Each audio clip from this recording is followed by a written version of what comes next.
Hey, friends, and welcome to the first ever episode of the Outcomes Podcast.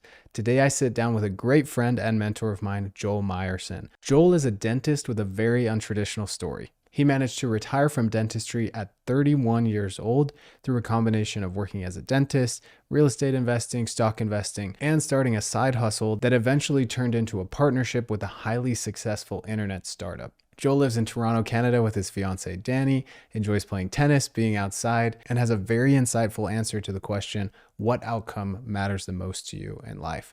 So with that, Joel, how did you think about money and business growing up? I always was interested in business and I'm not really sure where it came from. I remember being a kid and I wanted to have a sports apparel business and I called it Meyer Made. And I did all the things that actually aren't business building, like create a logo in MS Paint and printing off business cards. But I think that I had an entrepreneurial grandfather and it was pretty impactful on me seeing him try just a bunch of things. And my grandfather had a bit of a crazy career arc that actually ended up in him completely flaming out and going bankrupt.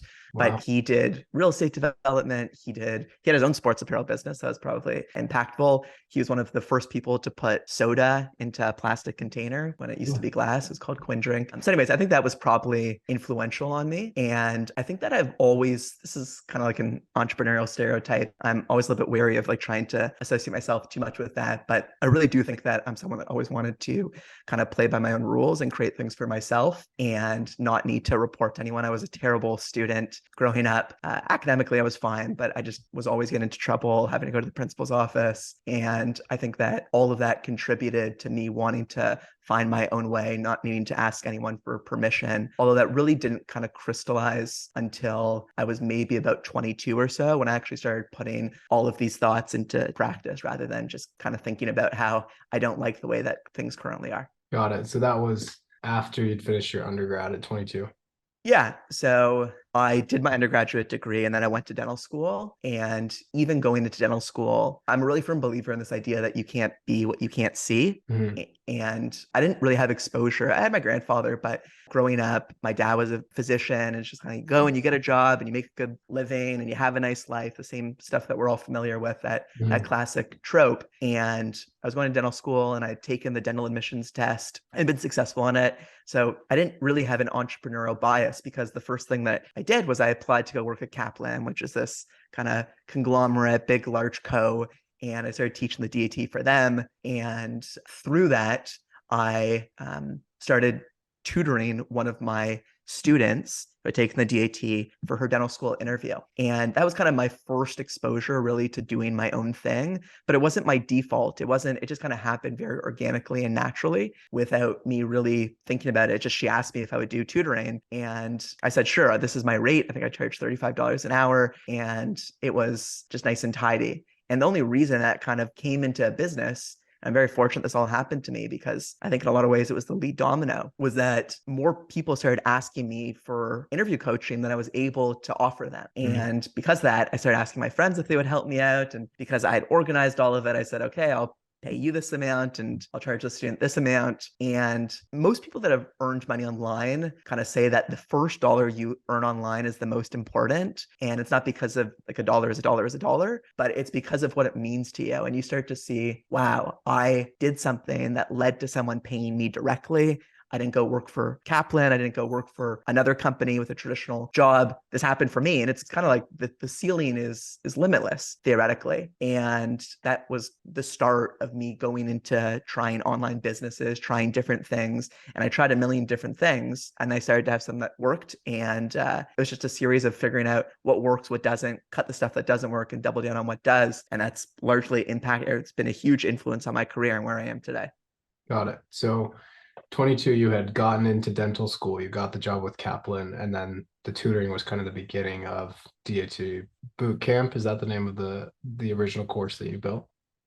No. So I had the interview coaching business and it was going really well. I was Mhm. employing about four of my friends and we were doing that. And I had all this knowledge in my head still about the DAT, the dental admissions test. I'd actually, in about my third year of dental school, I'd stopped teaching for Kaplan at that point. But I had all this knowledge in my head about all of these esoteric things about jellyfish and their anatomy and random chemistry knowledge. And I figured, okay, I'm going to graduate dental school and I'm going to become a dentist. And if you don't use it, you lose it. so I should probably do something with it. And there was a student from Colombia who had started an online DAT prep site called Deity Bootcamp. And I think because of my experience having done the interview coaching, I identified that my default shouldn't be I should reach out to this guy and say, I want to go work for you. My default should be I should create my own thing. I should do this Yeah. too. And I'm at the age now where I'm starting to think about raising children, and we're kind of still a couple of years, but I'm thinking about what qualities I want to raise my children with. And I've heard this said about other people, delusional self-belief. And while I don't necessarily think that I'm always delusional, I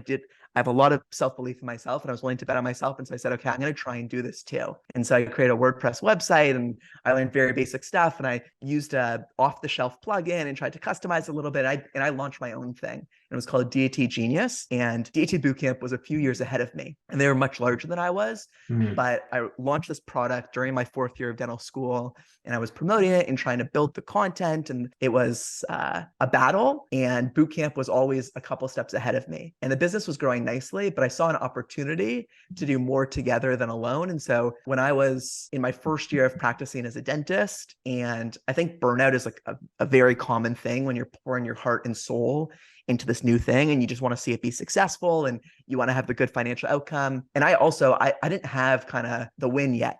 People talk about kind of like securing that first win and how that kind of gives you freedom to try bigger and better things. I didn't have that. I was a dental student. I had tons of debt. The business was doing okay. It was maybe doing $40,000 a year in revenue, and it was essentially all profit because I had a few contractors, but it wasn't a huge win.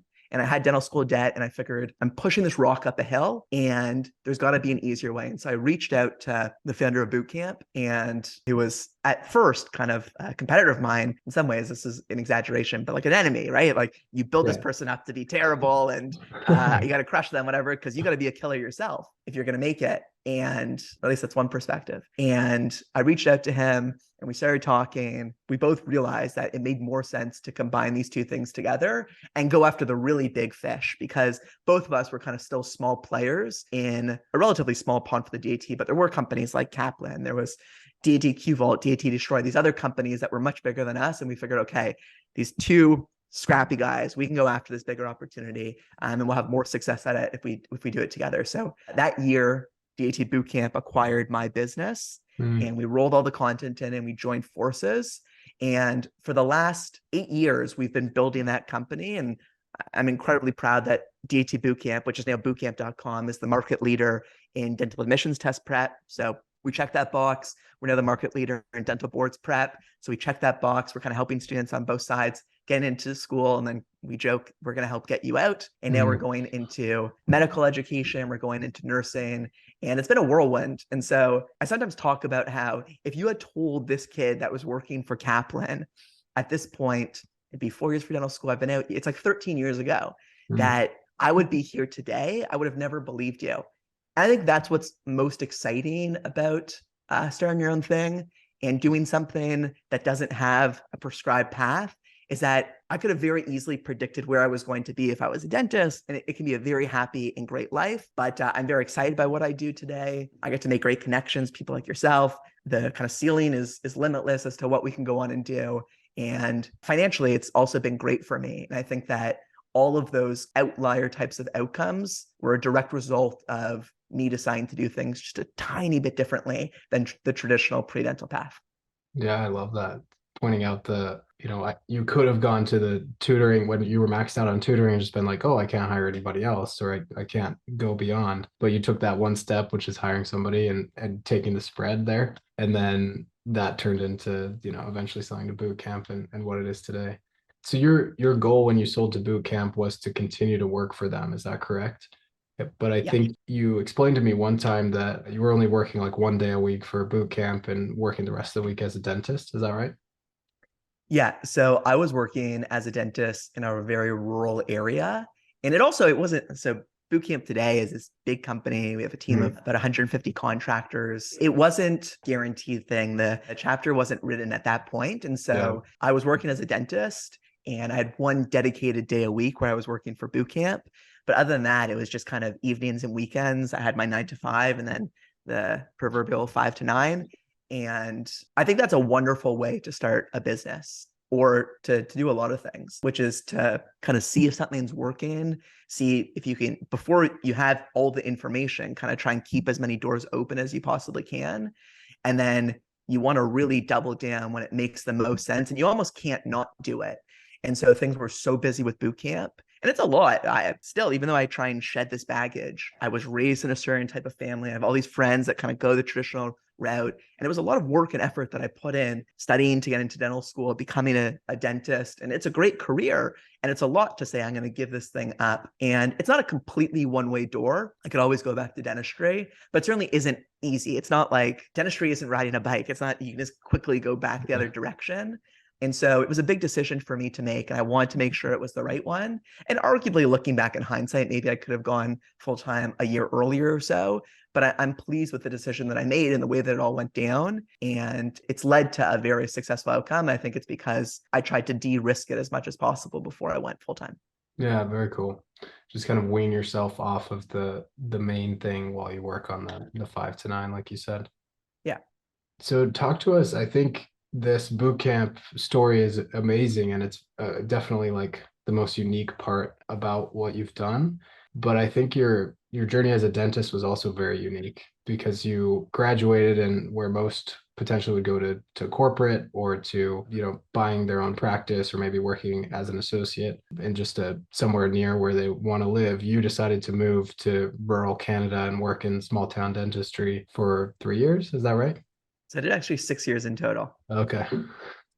And tell us about that, making that decision, why small town dentistry was better and how you weighed those pros and cons. And then also, right. I believe during this time you were buying real estate, renting it out, et cetera, on top of boot camp, on top of being a dentist. So let's hear about that journey.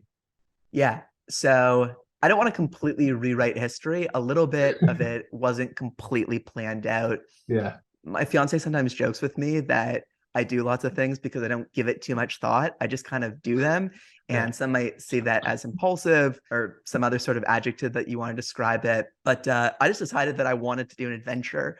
I'd spent the past 7 years in kind of big cities, and I talked to someone that was going and working, who was a year before me in dental school. And he told me about this opportunity that he was going to practice in a rural area. And it sounded fun. I liked the outdoors and it sounded like an adventure and it was something different. And the deal that I had with my fiance is that it was just going to be a year and then we kind of reevaluate and see how things went.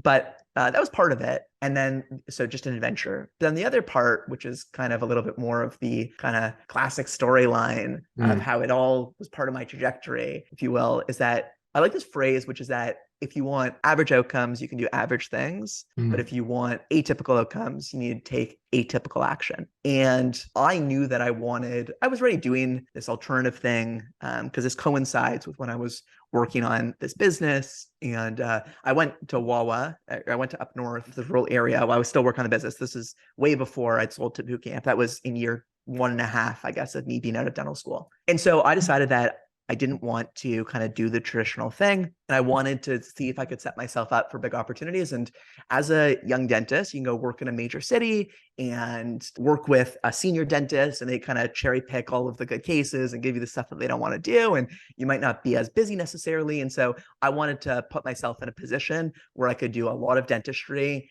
in a short amount of time and be incredibly busy. And a big part of that was financially motivated, because I really do think, and I've evolved my philosophy as I've gotten older, and I don't think this was a good way to live, but it really came from a scarcity perspective, which is that like, I've got to get it and I've got to get it now. And it was now or never versus kind of a sooner than later. I'd like to have it sooner than later, but I'm in it for the long term. I really thought to myself, no, like I've got to get it now. I've got to kind of secure the bag. I got to set myself up financially. And I'm not sure what your thoughts are on this, but I think lots of people who are young and hungry and motivated. I actually remember you once mentioned this to me, like, how often are you in a spreadsheet and kind of thinking about optimizing the numbers? And it's because I think a lot of us kind of have this feeling like, okay, I know where I want to be. I know what financial independence looks like. I know what working on my own terms looks like.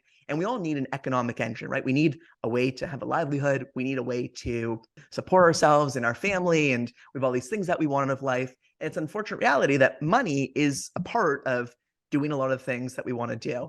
And Looking back, I actually think that I overvalued it. I think that if I kind of reflect on the best things in life, it's a cliche, but it actually is true, is that most of these things don't cost money. And I like going out for nice restaurants and the vacations and I'm a member of a fancy tennis club, but none of those things in hindsight are as important to me as my relationship, for example.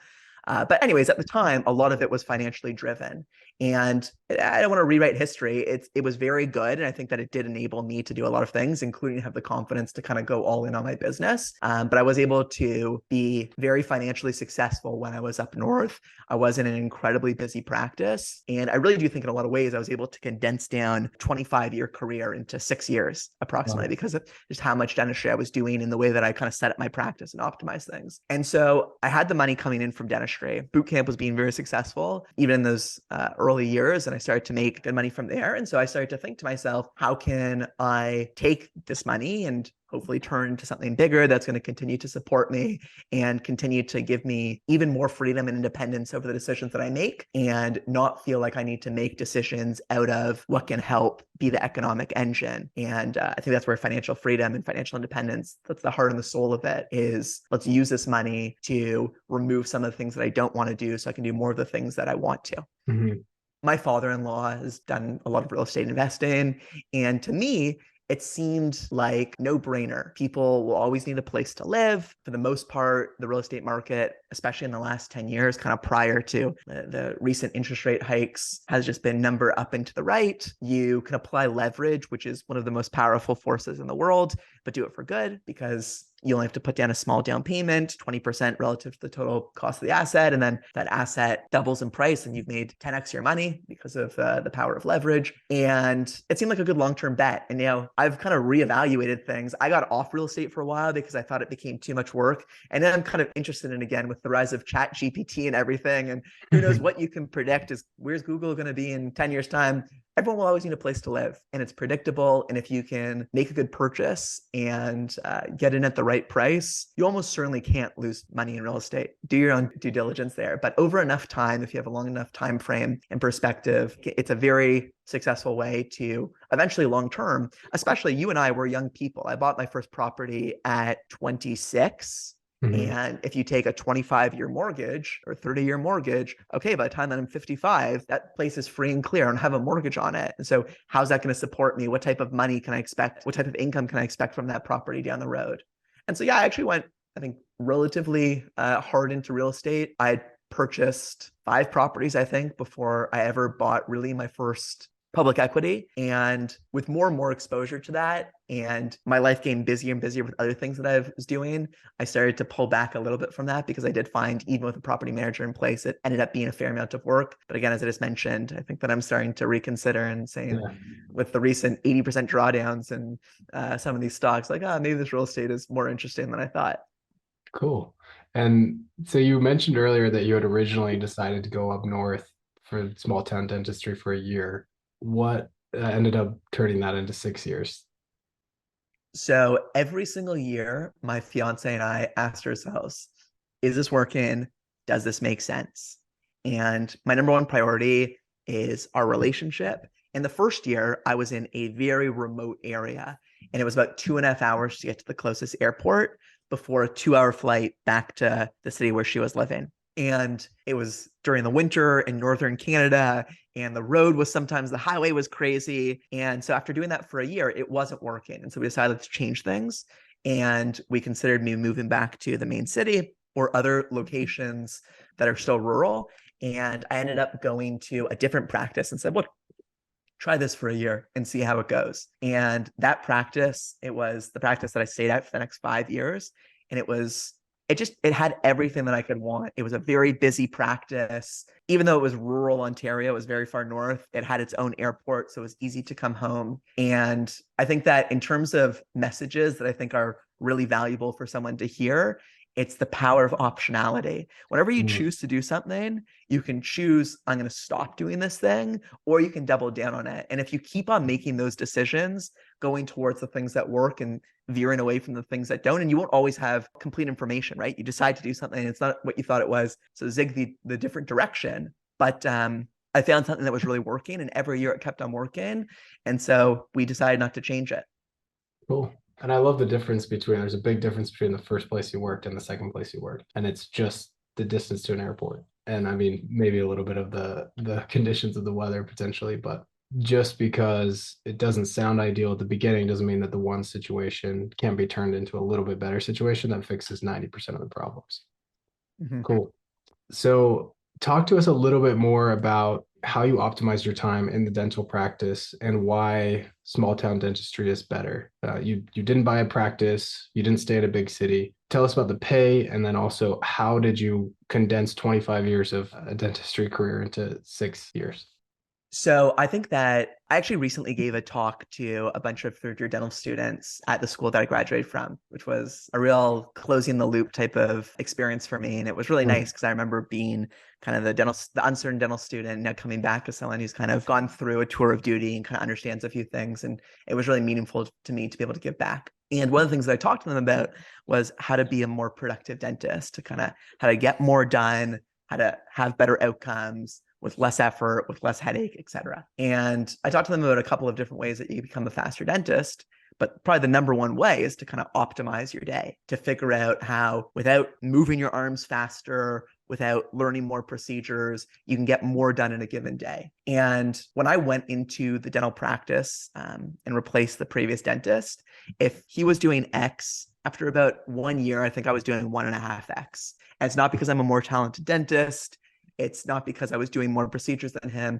It all comes down to how I optimized the day. And without getting too much into the nitty gritty and just starting to talk about exclusively dental stuff, it really came down to, without getting too much into the nitty gritty and too much in the dental stuff, it really came down to how can I figure out a way to utilize the resources that were available to me. So I had two different operatories, and the old dentist was working out of just one operatory, and he used the second operatory as an overflow. How I could use both those operatories as main operatories and bounce back and forth. And that way I didn't have any downtime in between patients. I was done with one patient, I would see the next one.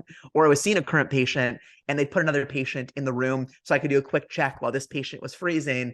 I could evaluate a condition, I could adjust the denture, and then that patient could be cleared. I go back into the other room so that instead of that patient now occupying a slot during my day, it kind of overlapped with what I was already doing. It didn't take any additional time. Mhm. And so the old dentist was working, the previous dentist was working 5.5 or 5.25 days a week, because every fourth Saturday he would be there, and he was working from 8 to 6 p.m. And once I'd really figured out how to optimize things, I was working Monday through Thursday for 7 hours from 9 to 4 p.m. or from 8 to 3 p.m. And so I really was able to shrink down my day, get more done. And that was a big part of me having the time that I needed to be able to work with bootcamp, and also just the energy for it, because I was able to make the dentistry more manageable for myself, still achieve the financial goals that I wanted to achieve, still make sure the practice owner was happy as to what we were doing. And he was, because we were able to be much more productive than the previous associate, while at the same time giving me kind of space and ability to focus on the other things that I want to do outside of my dental career.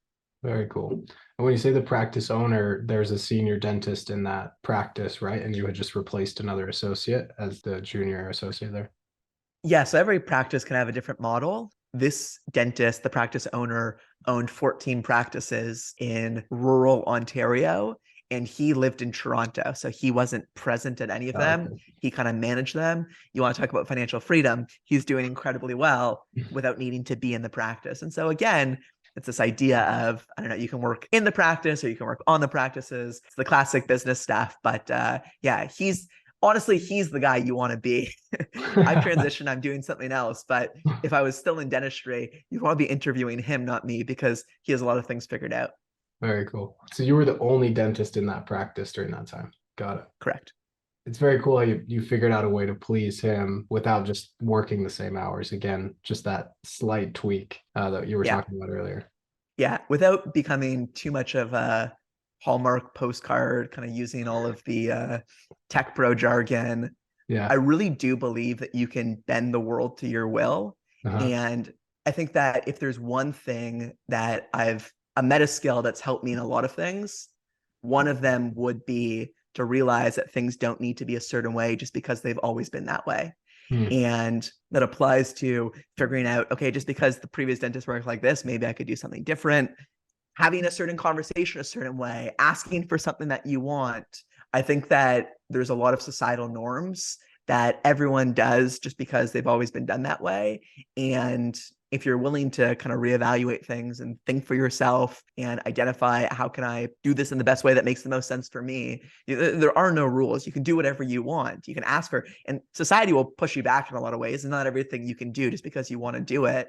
But I think that if more people were willing to try coloring outside the lines intentionally and seeing if maybe, I don't know, let's throw away the coloring book and just get our own piece of paper and draw whatever we want on it, you would end up having more enjoyment, more contentment, more success, because what worked for someone else isn't necessarily going to work for you. Yeah, beautiful. I love this idea that a business is whatever we make it. And really life is whatever we make it, but business is a vehicle that can get us there, investing, financial freedom, all of those things. So that leads me to kind of the point of this podcast, which is what's the outcome that matters the most to you in life? So this year I sat down to do my goals for the year. And I actually only have one goal for the entire year, I decided, which is to make my relationship with my partner the absolute best possible thing that it can be. And the premise behind that is that I've identified that that is what is most important to me and is what should take priority above all else. So I'll give a little tangent, which is that I heard about this. I'm always looking for management techniques that work really well. And I heard that Peter Thiel, the founder of PayPal and early investor in Facebook and all this other accolades, when he was at PayPal, he would have approach to management was that every single person is only assigned one thing. And you can only be accountable to one thing. And it's because if you have multiple tasks, assignments, people just gravitate to doing the easier thing consistently because it's easier. It's like eating a snack versus having a meal that's actually nutritious. But if you're only accountable to one thing, then it's only all that you can work on. And so tying that back to my goal this year is I realized that if there was multiple things that I was trying to optimize for, they wouldn't get the dedication, and I would have to decide what's more important in this circumstance. But all I care about is my relationship. So that's the pillar. Now, beneath that, why do I care about my relationship? It's because where I get all of my happiness from. Or that's the biggest source of all of my happiness. And happiness is the true thing that I'm optimizing for above all else. And my relationship is the biggest part and contributor to that. So the happiness part is what I really want and has been a part of my journey in realizing that that's the only game that I want to play. Now, in order to be happy, if we go back even a layer further, there are some things that I think are prerequisite. And there are lots of ways to win, and there's many ways to be happy. And I kind of started this conversation actually saying that a lot of the best things in life, I think, are completely free. But there are lots of things that I don't enjoy doing that I don't want to do out of obligation. I want to do things because I want to do them, because they make sense to me, because they give me energy, not because I have an obligation to do them. And although I loved my dental career, there were a lot of good parts about it. If I'd won the lottery, would I still be doing dentistry? Say I didn't have this other business thing that I was doing. If I won the lottery, would I be doing dentistry? And the answer is maybe a little bit, but not as much as I was doing. So there was some part of me that was obligated financially to doing this other thing. And I think that having achieved my version of financial freedom, and that number is going to be different for every single person, is the outcome it's given me is that it's allowed me to be free from the obligation of having to make decisions based on the financial implications of them, which is huge. And there's even little things like my fiance and I are planning our honeymoon.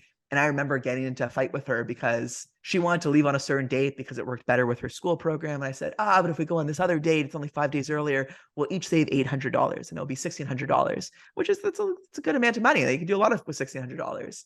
And we kind of got into this disagreement. And the reason is because at that moment, I hadn't crystallized to myself that the most important thing to me isn't having the most amount of money in my bank account. It's having a good relationship with my partner and being happy. But I think that if someone's listening to this and they're maybe a student or maybe they're working a crummy job, it's really easy to see these people in the ivory tower. It's like, of course you can say that. That's nice. What a luxury that you can say that because you have the ability to, I'm just going to spend the $1,600 because I'm able to and not fight with my fiance. Everyone wants that. And I'm so privileged to be able to say, okay, the $1,600 isn't worth getting a fight, even if it's only for a couple of days, whatever.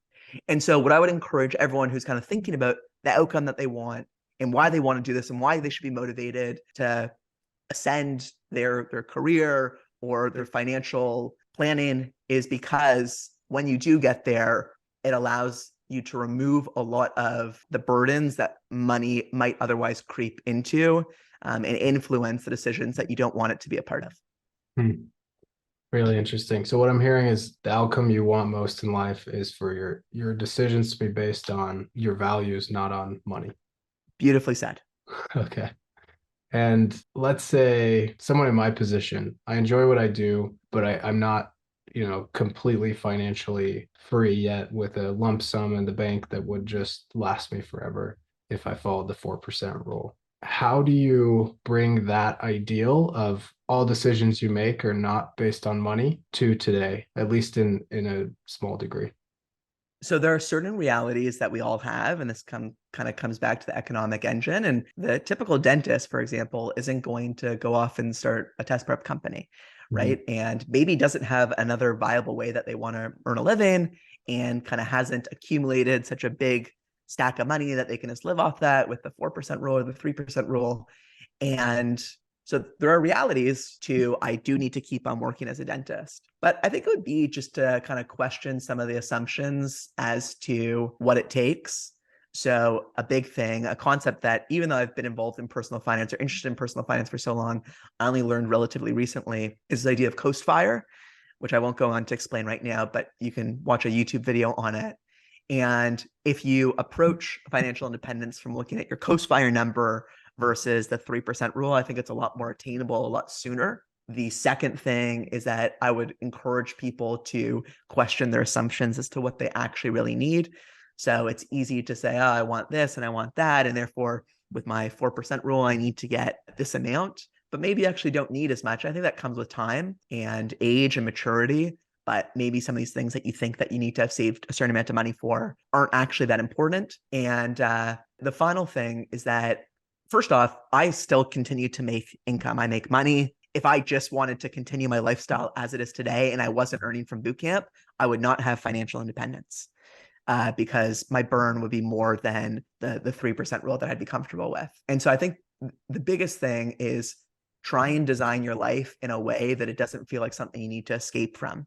So if you can enjoy what it is that you're doing, if you can set yourself up in a way that it feels sustainable, then all of a sudden you don't need to live off your burn, off your passive income. You can use some amount of income that you're earning to continue to support the lifestyle that you want, but maybe it's not as high as if you were trying to earn so much money that you have true financial independence, retire early. And there's this Naval quote that I like, which is that retirement is when we stop sacrificing today for an imaginary tomorrow.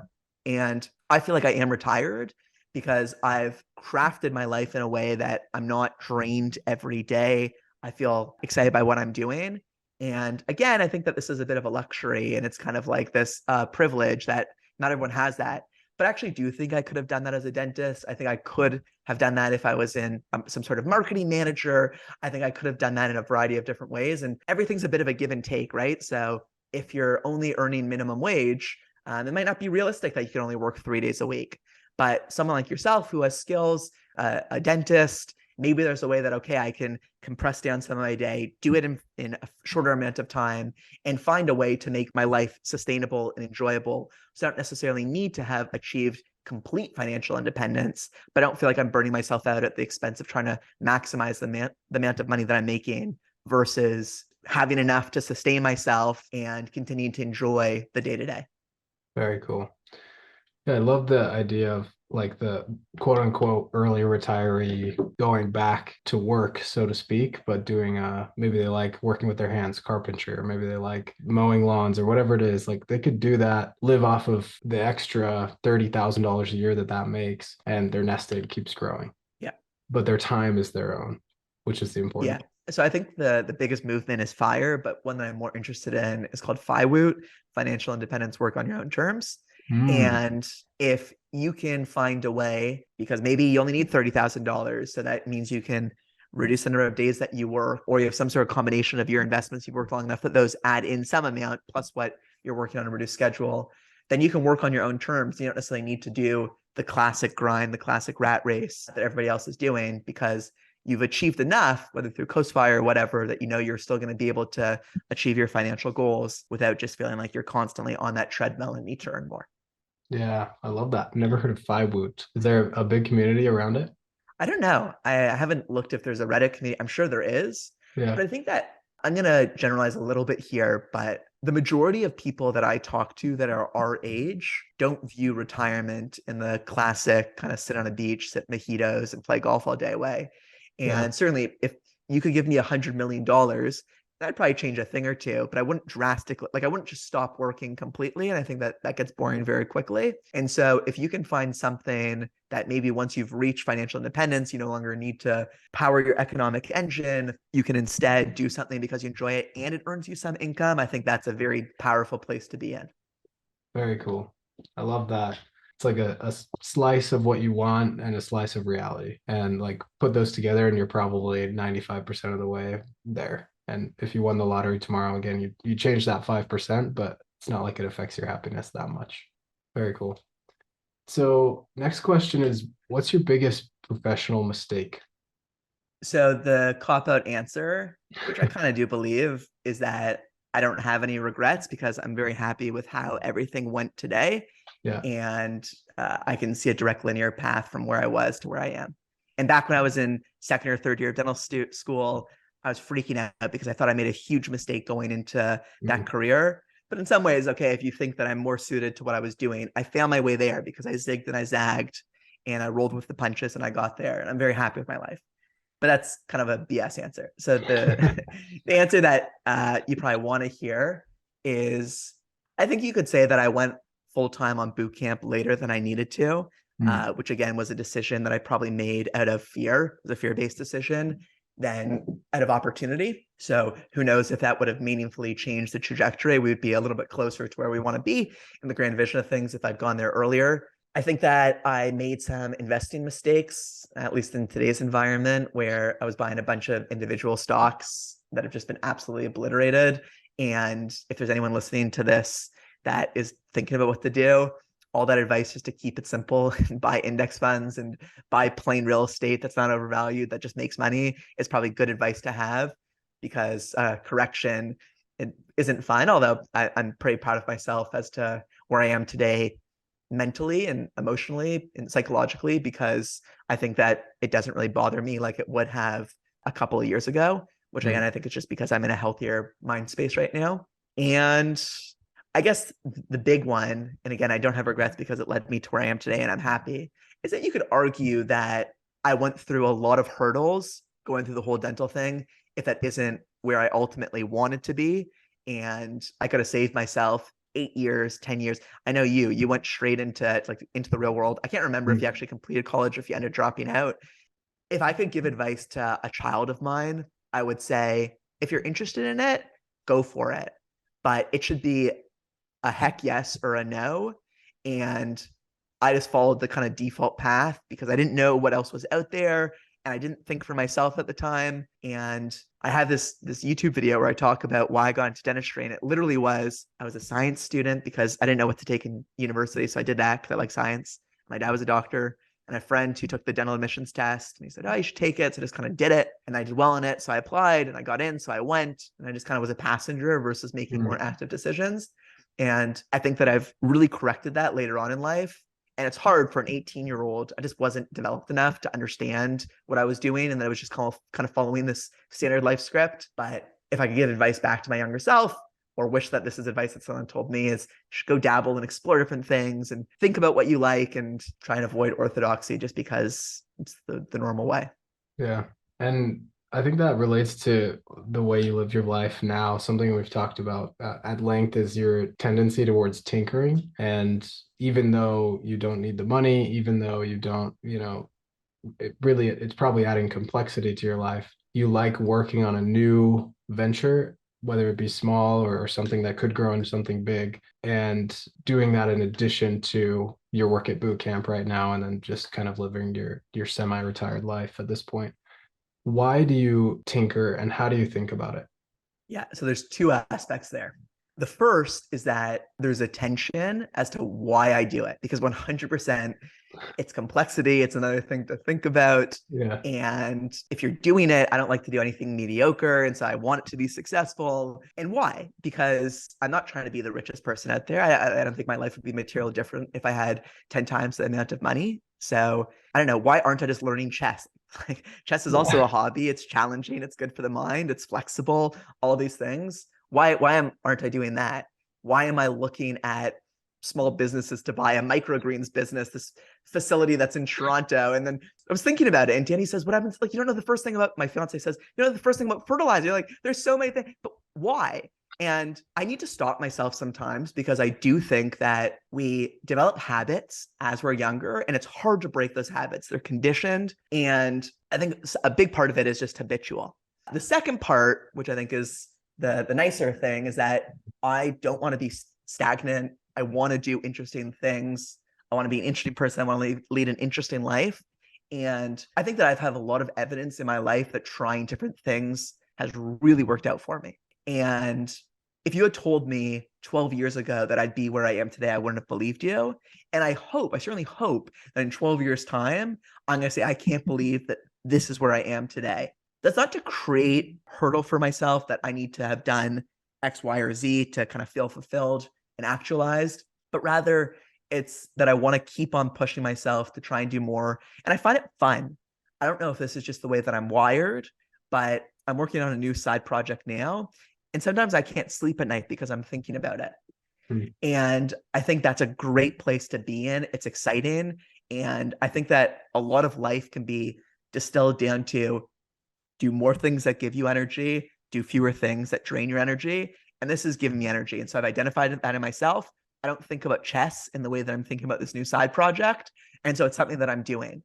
But in terms of kind of the dabbling thing, and this goes back to a theme that we've talked about already, which is figuring out what works and what doesn't, and zagging away from the stuff that doesn't. I tried something very similar to you, which is Mhm. doing digital marketing. I think it's just like I wanted a thing.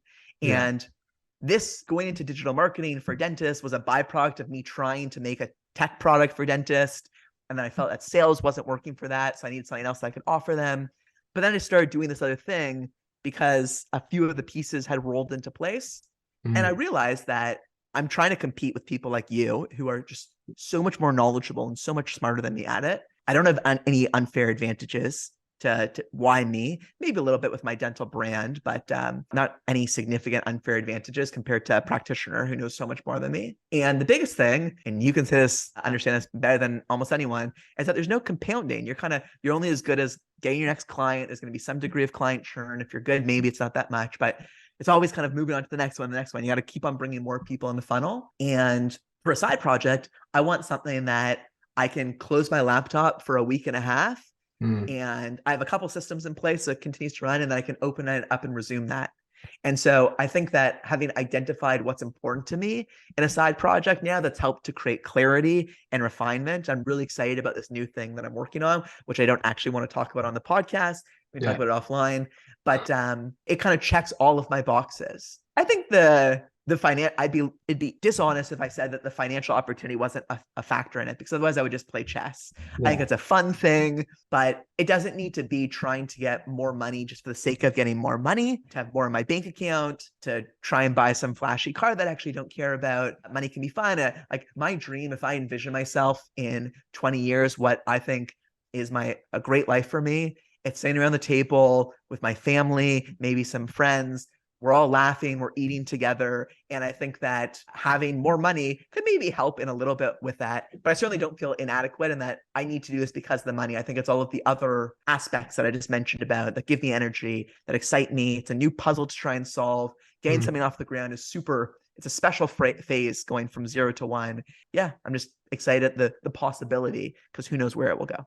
Cool. It's like a board game, but when you've played one board game so many times, you're like, oh, the this specific aspect of this doesn't excite me. But when you're playing the board game of business, like it's the money. It's like, okay, how can I make more money with less input? Or like, how can I make more money from something that interests me even more than what I'm doing? And that's what I'm hearing is like it's like a hobby. It doesn't feel like work, but the income has to be exciting enough for it to actually motivate you to get the work done. Yeah, for sure. Cool. Well, Joel, thanks so much for coming on, man. This was awesome. If there's anyone maybe in a similar boat to you when they were 22, what's the last piece of advice that you would give to help them have success and achieve the outcome they want most in life? So it depends on what your outcome is that you're trying to achieve. And I'm sure this podcast is going to be for people that are very financially motivated and they see what having reached some degree of financial independence can bring you. And I'm in full support of that. And I don't want to be that a-hole kind of on the side and become a philosopher and says it doesn't matter. But what I would push back against is that try and be motivated, try and do things that excite you, set yourself up for opportunities, increase your surface area for good things to happen, try new things, build new things, put yourself into the world, but have patience. And I have a few mantras that I say to myself to remind myself and kind of ground me of things. And if there's one message that I think would be helpful to anyone who's listening that I think has been really impactful for me, it's don't take yourself so seriously. You're just a monkey with a plan. And so there are so many ways as to how your journey might go. And who knows, maybe if I had gone, I'm 5'5", maybe if I'd gone in a different direction, I'd be playing in the NBA. Like, I don't know what couldn't have been. I could have been the next Muggsy Bogues, but I don't worry about the fact that I'm not playing the NBA. I'm just happy with my life. And you have a plan and that's great. And you should try and execute on it, but just don't take yourself so seriously, because honestly, if you're listening to this podcast, you probably have enough already. Take that against the tension of how do you continue to motivate yourself to do more. Very cool. I love that. Thanks, Joel. Thanks so much, Keaton.